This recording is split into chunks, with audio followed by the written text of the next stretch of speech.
Hello everyone, welcome back to the channel. Today I want to talk about Equal Rites by Terry Pratchett.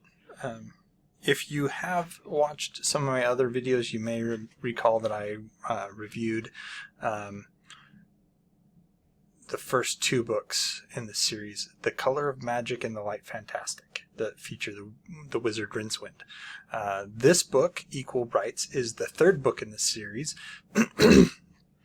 Now, for those of you who are unfamiliar with the Discworld series by Terry Pratchett, there's a couple things. First, there are 30, I want to say 31 books in the series, but there may be more.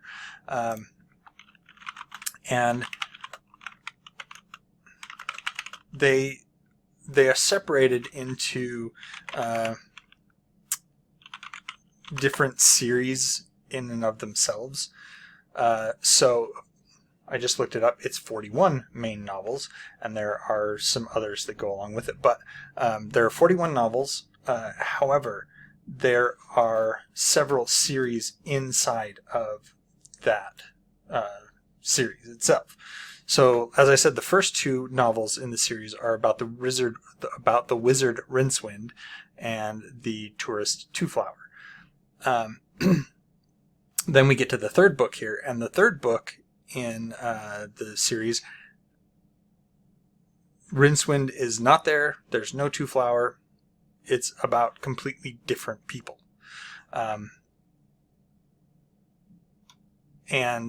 So if you haven't read the first two books, it's not important to the third book, really. I mean, there is some setting information that is in the first book. For those of you who, again, are unfamiliar, Discworld is exactly what it says it is. It is a world shaped like a disc, and it is on the back of 4 giant elephants, which are in turn on the back of a giant turtle that flies through space. It is magical in all sense of the word, and it has all those tropes and things that come to be associated with fantasy novels. However, Terry Pratchett has put his own stamp on it, and definitely has made it so that one, the Discworld series is completely his own, and two, that it is comedy. It's also satire.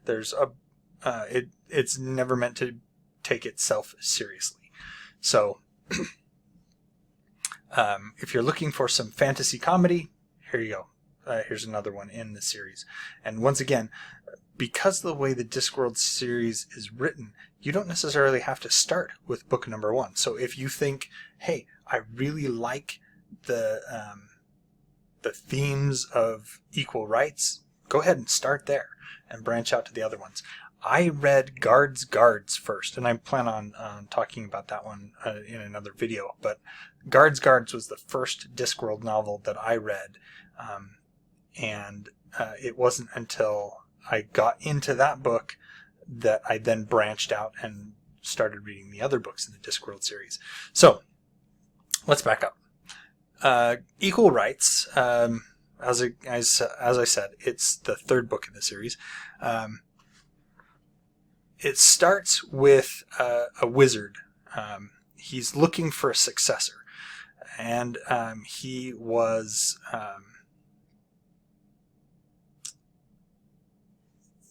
drawn to the birth of a particular infant because he wanted to pass on his magic to this successor before he died. Now,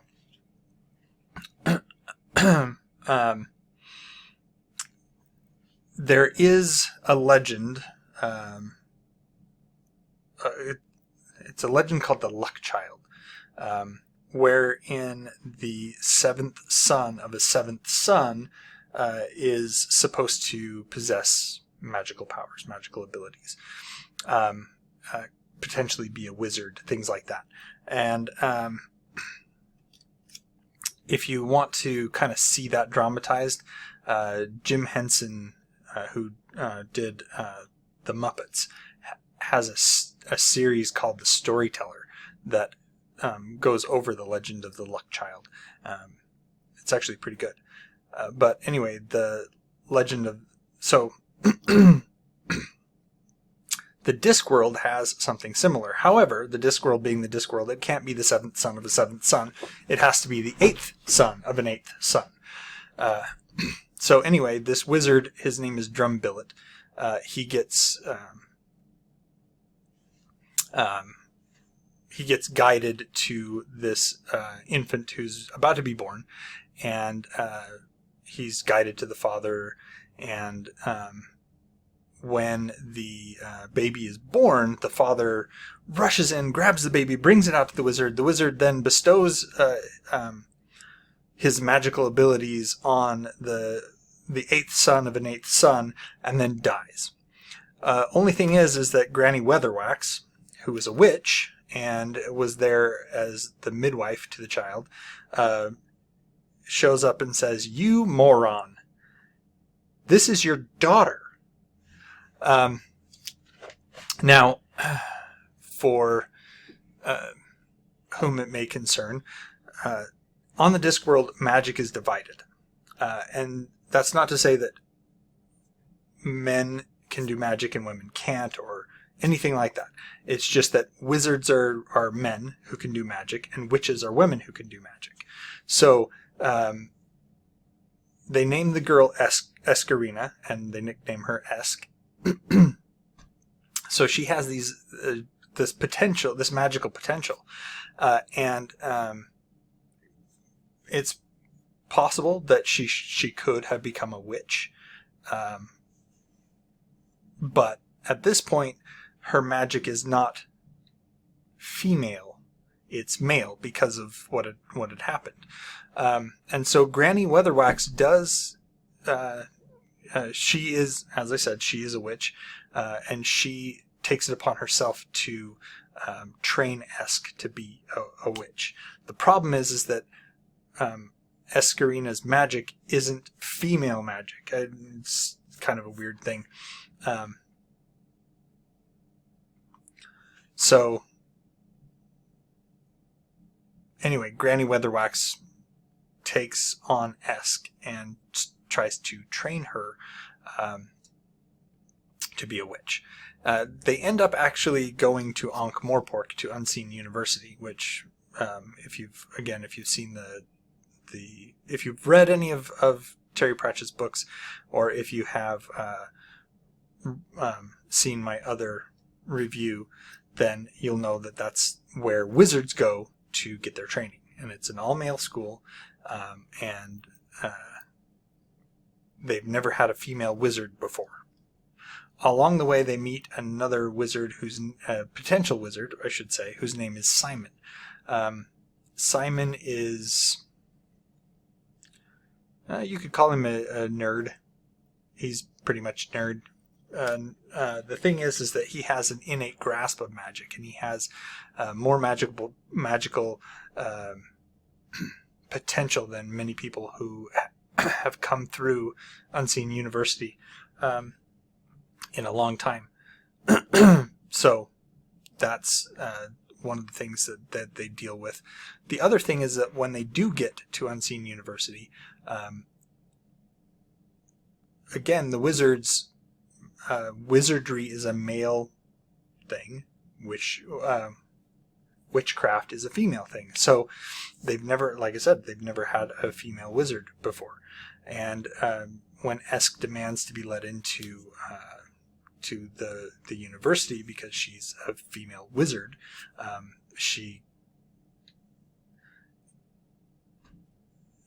it's not that she basically she's told no. And they are kind to her, which she feels is condescending, which maybe it is. That's her, from her perspective. Obviously, the thing is that I feel I like Discworld, and I like the Discworld novels. Equal Rites isn't one of my favorites. I don't mind it; it's fine. There is this was written several years ago, see if I can pull up.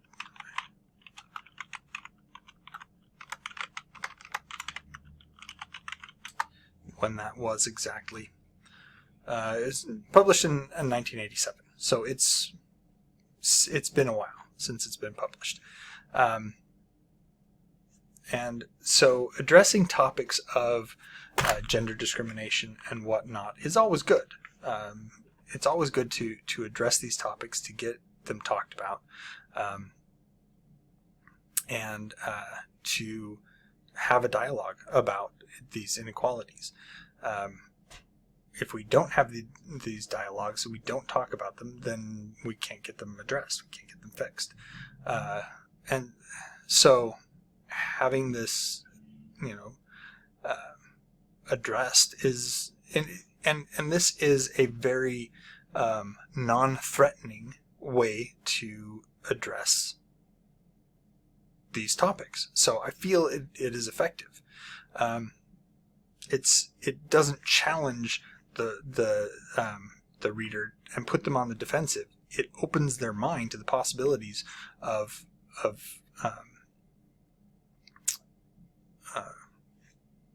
what can be done if these barriers are eliminated.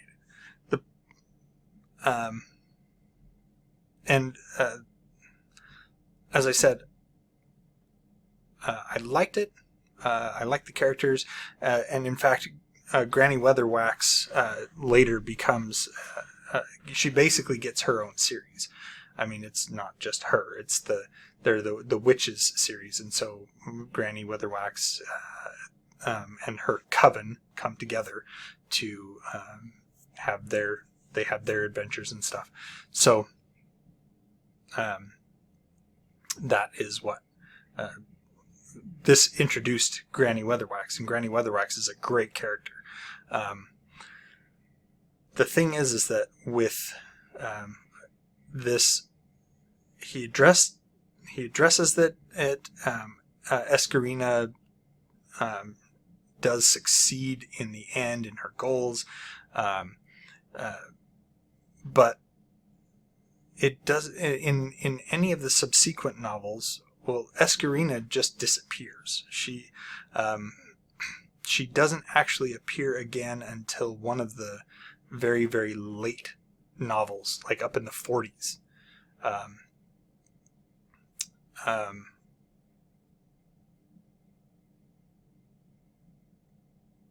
And she's only a very minor character in that particular book. So I feel that there was some missed potential for the story later on that Terry Pratchett could have addressed earlier in his works. The other thing is that you kind of get the sense that the Unseen University may be opening to female students in the future, and that never happens. So this particular novel, while it introduced Granny Weatherwax, and Granny Weatherwax got some great books, great stories out of this book really had very little impact on the overall world of the Discworld. I mean, there's other books that you can argue that if they weren't there, it would have meant nothing. Blah, what have you? I mean, the first two novels with Rincewind and Two Flower, you could say that, but I mean, there was a big fire that started at the beginning of the first book in The Color of Magic, and Rincewind and Two Flower escaped from the fire. The fire basically destroyed the city of Ankh-Morpork, but later books never really mention the fire, other than to say that Ankh-Morpork has suffered from these kind of catastrophes several times in its history, and it has never really, the city just gets on with life. They rebuild and they go on. So, in that sense, you could say that, that particular instance didn't impact anything, but the books set Rincewind on the course that he was to develop into a main character, a protagonist for a lot of the Discworld novels.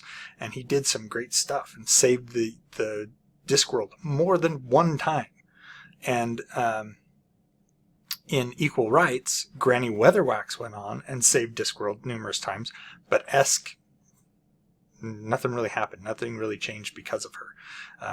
We could completely discount this book and just start from where we meet Granny Weatherwax in the Witches books and go from there.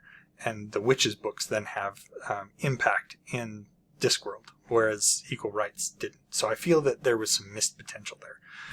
Still good, still funny, still good to read, but some of the standalone ones like Equal Rites, Pyramids, and I'm trying to remember some of the other ones, Small Gods,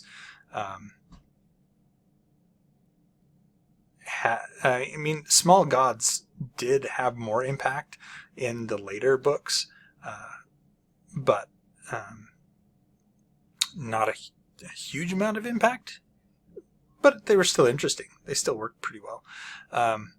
Whereas, like I said, some of these standalone ones, if they didn't develop into a series, there wasn't really much impact, and they really weren't revisited later by Terry Pratchett, which it could have been a good thing, could have been a bad thing, don't know. But anyway, that's it for this video. Like, subscribe, put on the bell notification so you get our bell icon so you get notifications when I release new videos, and comment down below. Let me know what your take is on the book. Are you going to read it? Are you going to skip it? Did you read it? What did you think?